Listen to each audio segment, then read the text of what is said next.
When the inevitable day arrived, the day that I had to write my first research paper, my brain went like... I felt like writing one required a completely different brain. As in most labs, everyone around me was super busy and did not have the time to sit down and teach me how to write a paper. So I did what most researchers do. I tried to learn by myself. I read papers, watched videos, attended workshops. I tried every writing tip I could find. And of course, I failed a lot. But slowly, I started noticing patterns. Some approaches made writing faster. Others made it clearer. And some just made everything worse. I also had the opportunity to work alongside very successful scientists and watch them closely and in how they approach their writing. This experience of writing and publishing dozens of papers myself and observing more experienced people do it allowed me to gather quite a few strategic movies that make a whole difference when we sit down to write a paper. In this video, I will share with you what I consider the most impactful strategy that made my writing process much easier and more efficient. Hi, my name is Jenifer. I have more than 15 years of experience working around the world as a biomedical scientist, doing research, publishing papers, supervising students, and all the academic stuff. Here at the Empath Advisor, I share all the best tools I discovered through my journey, as they might inspire you to have an easier and more enjoyable academic experience too.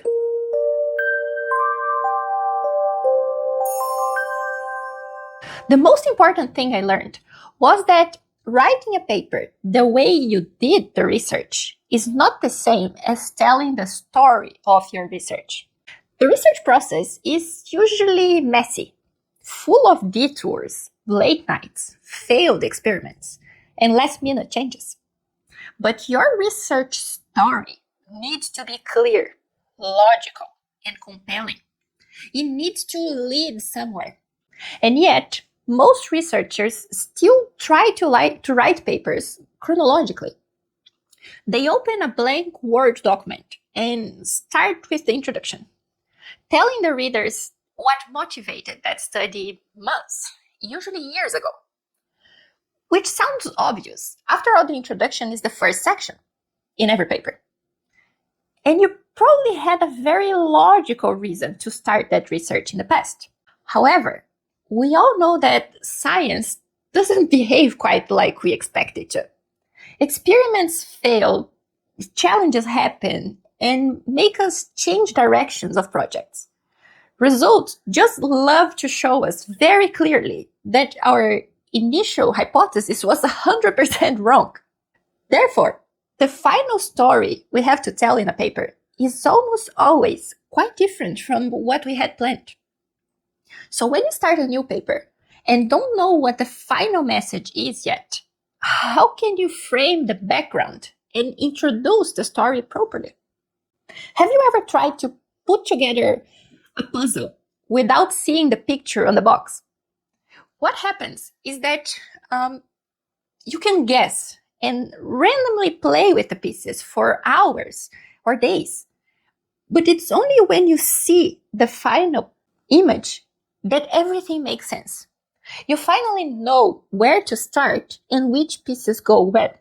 That's how I see the process of writing a paper. If you start with the introduction, we're basically combining different information that you have available and trying your best to build something that makes sense. And you know what happens. You write a couple of paragraphs of literature review, only to later decide they don't have much of a purpose. That's why writing feels slow and frustrating, because you're just guessing, and that's exhausting. Especially because at the end, you have to go back and rewrite everything anyway. So, what's the reference image of your puzzle? What should guide your writing process then? That's what I discovered after years of testing, and especially after observing several successful scientists. When you ask an experienced researcher how to start a paper, they say things like, have you decided which results you're going to show? Or simply start with the figures.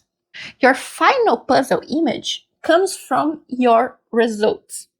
When we attend workshops, classes, and all kinds of more traditional training on scientific writing, we usually learn lots of useful tips like what kind of information to use in an introduction, how to write good figure legends, and properly describe our results. And don't get me wrong, this stuff is super important. However, although they will secure you a manuscript that is technically correct, they won't necessarily make your writing process easier. What makes your writing easier, more fluid and enjoyable, and will secure you a manuscript that other people actually want to read and cite, is to have a good strategy. And starting from the results is probably the most strategic thing you can do for your writing. Because you're starting from what is already solid, the core findings of your study. Your results will be the star of the paper. You want them to shine. If you work on your results first, shape and refine them into the most exciting story possible, then there will be dozens of ways that you can play with to introduce your readers to your story and build the rest of the paper around it. I structured this strategy into what I call the results to reason method. As I told you, I didn't learn any of this in a textbook. And honestly, I feel like I didn't even invent it. It came from more than a decade of careful observation, countless trials, and a lot of reverse engineering how successful researchers actually write. The results to reason method is a backwards and extremely efficient way to write a paper. Instead of starting with the introduction and hoping it leads to something meaningful, you start by looking at your results and asking, what's the clearest and most impactful story these findings can tell?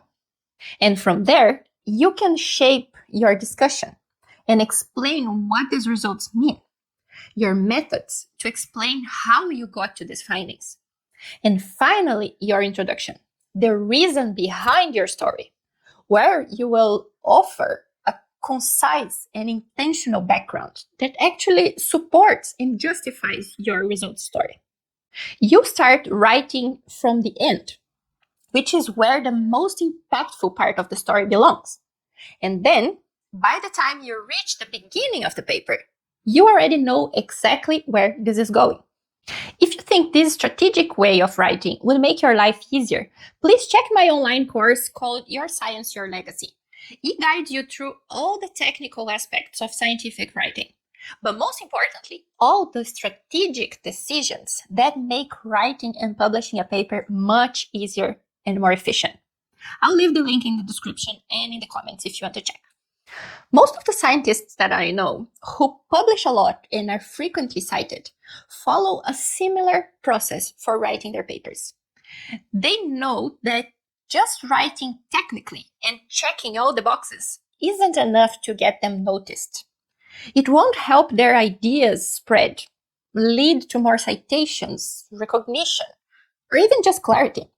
These are strategic moves. Please share with all of us here in the comments. I'm curious to know if you've tried starting to write a paper from the results. If not, how do you usually do it? And do you have other tricks that you consider strategics to facilitate the writing process?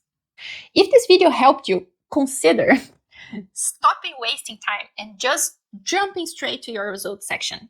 Make sure you give it your like and subscribe to the channel so that you don't miss any new videos on how to write and publish your papers in an easier, more professional, and more enjoyable way.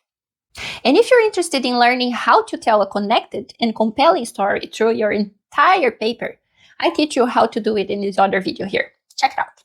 See you soon.